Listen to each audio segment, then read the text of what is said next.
আপনারা একটু ধৈর্য ধরুন, আমার উপরে আস্থা রাখুন, আল্লাহর উপরে আগে আস্থা রাখুন, তারপরে আমি আল্লাহর বান্দা, আমার মুখ দিয়ে যখন এটা ঘোষণা করে দিয়েছি আল্লাহ, আমি এটা করবই করবই করব ইনশাআল্লাহ। এ ব্যাপারে কোন শক্তি, ভারতবর্ষের কোন শক্তি এখানে বাবরি মসজিদ আটকাতে পারবে না।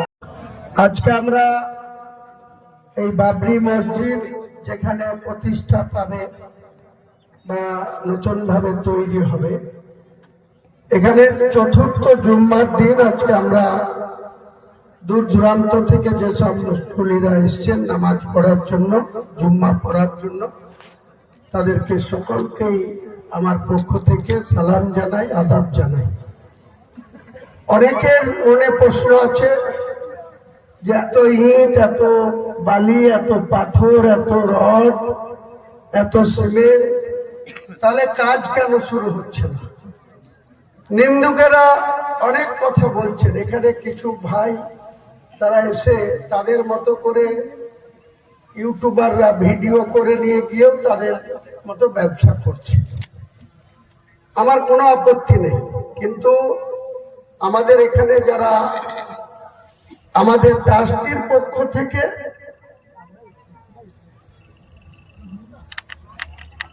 এই বাবরি মসজিদ তৈরি করা হচ্ছে, কারণ ভারতবর্ষের সরকার যে বাবরি মসজিদ 1992 সালের 6 ডিসেম্বর ভেঙেছিল, তারপরে দীর্ঘ আইনি লড়াইয়ের পর 2019 সালে নভেম্বর মাসে যখন সুপ্রিম কোর্ট, শুধু সুপ্রিম কোর্ট সর্বোচ্চ কোর্ট না, সেই কোর্টের আবার সর্বোচ্চ যারা বিচারপতি, প্রধান বিচারপতি সহ 7 জনের ডিভিশন বেঞ্চ একটা ঐতিহাসিক রায় দিয়েছিল যে হিন্দু সমাজের মানুষদের আবেগকে গুরুত্ব দিয়ে বাবরি মসজিদের জায়গাটা, যেখানে বাবরি মসজিদ ছিল সেই জায়গাটা রামলীলা কমিটিকে দিয়ে দিল সুপ্রিম কোর্ট। তিনি পরিষ্কার জাজমেন্ট দিতে গিয়ে পরিষ্কার করে বলেছিলেন যে হিন্দু সমাজের মানুষের আবেগকে গুরুত্ব দিয়ে, কোন নথির উপরে একটা জমির দলিল, সেই দলিল বলে রেকর্ড, মিউটেশন, তার কনভার্সন, এসবগুলা হয় মালিকানা প্রমাণ করার জন্য। কিন্তু বাবরি মসজিদের জায়গায় রাম মন্দির তৈরি হয়ে গেল। সুপ্রিম কোর্টের জাজমেন্ট পরিষ্কার করে বলে দিল যে হিন্দু সমাজের মানুষের আবেগকে গুরুত্ব দিয়ে বাবরি মসজিদ যেখানে অবস্থিত ছিল সেই জায়গাটা রামলীলাকে দিয়ে দেওয়া হলো। কাজে সুপ্রিম কোর্টের সর্বোচ্চ ডিভিশন বেঞ্চের রায় আমরা ভারতবর্ষের মানুষ হিসাবে অগ্রাহ্য করতে পারি না। মুসলমান সমাজ সেই সুপ্রিম কোর্টের রায়কে সম্মান করেছে, তার জন্য সেখানে রামলীলা কমিটি মন্দির তৈরি করে ফেলেছে। রাম মন্দির কবে উদ্বোধন হলো? 22 জানুয়ারি 2024। কে উদ্বোধন করলো? তাদের মধ্যে কত সংকীর্ণতা দেখেন। প্রধানমন্ত্রী, তিনি ভারতবর্ষের সংবিধানে শপথ নিয়ে আপামর ভারতবর্ষের প্রধানমন্ত্রী, তিনি সব ধর্মাবলম্বী মানুষের প্রধানমন্ত্রী, তিনি নিজে উদ্বোধন করলেন। তাদের মনোনীত রাষ্ট্রপতি মহোদয়া দ্রৌপদী, তিনি শুধু শিডিউল কাস্ট বা শিডিউল ট্রাইবে বিলং করার জন্য সেই মন্দিরের উদ্বোধনে উপস্থিত থাকতে পারলেন না। এটা আপনাদেরকে ভাবতে হবে যে শুধু তারা মুসলিম বিরোধী না, আরো যারা তাদের নিম্ন বর্গে বসবাস করে, অর্থাৎ সংখ্যালঘু সম্প্রদায়ের মধ্যে পড়ে, তাদেরকেও উচ্চ বর্ণের যারা গদিতে বসে আছে, শাসন করছে, তারা ভালো চোখে দেখে না।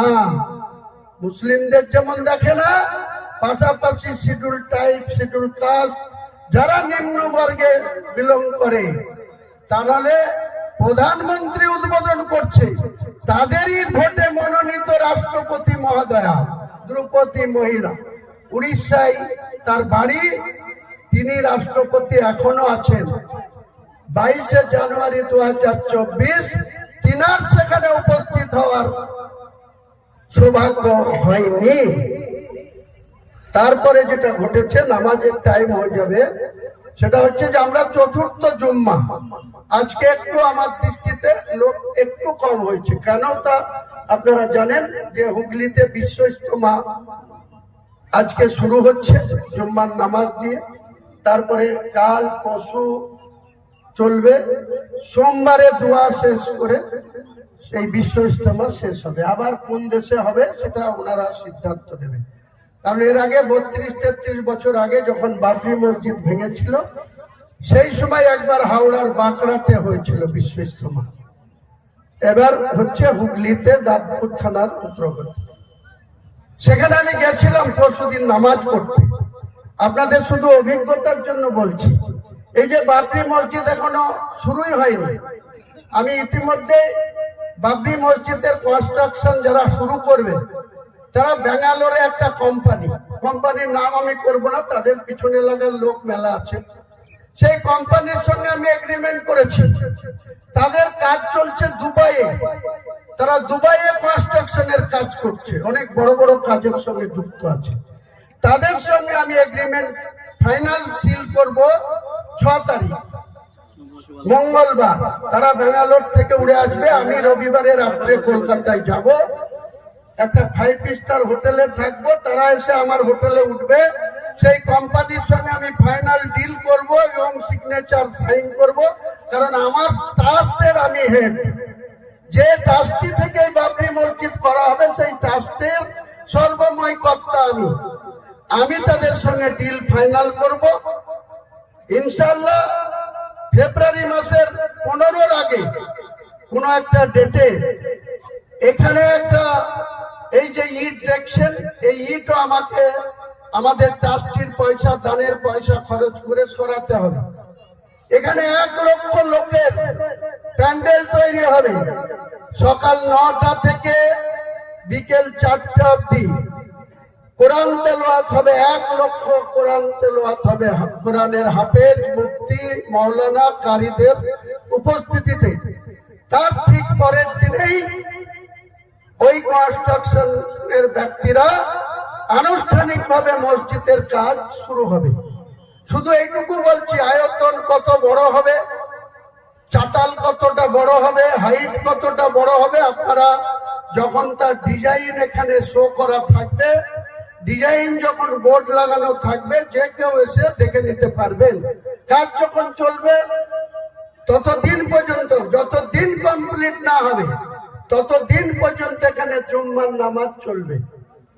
ততদিন পর্যন্ত, আজকে চতুর্থ জুম্মা, যতদিন কমপ্লিট না হবে, আমার ধারণা আনুমানিক 3 বছরের মধ্যে মসজিদ, 500 বেডের একটা হসপিটাল, একটা বিশ্ববিদ্যালয়, কলেজ সহ, মেডিকেল কলেজ সহ একটা বিশ্ববিদ্যালয় এবং আরো আনুষঙ্গিক কিছু একটা রেস্তোরাঁ, যেটা মুসাফিরখানা, কিছু না হলে যাতে 500টা রুম থাকে।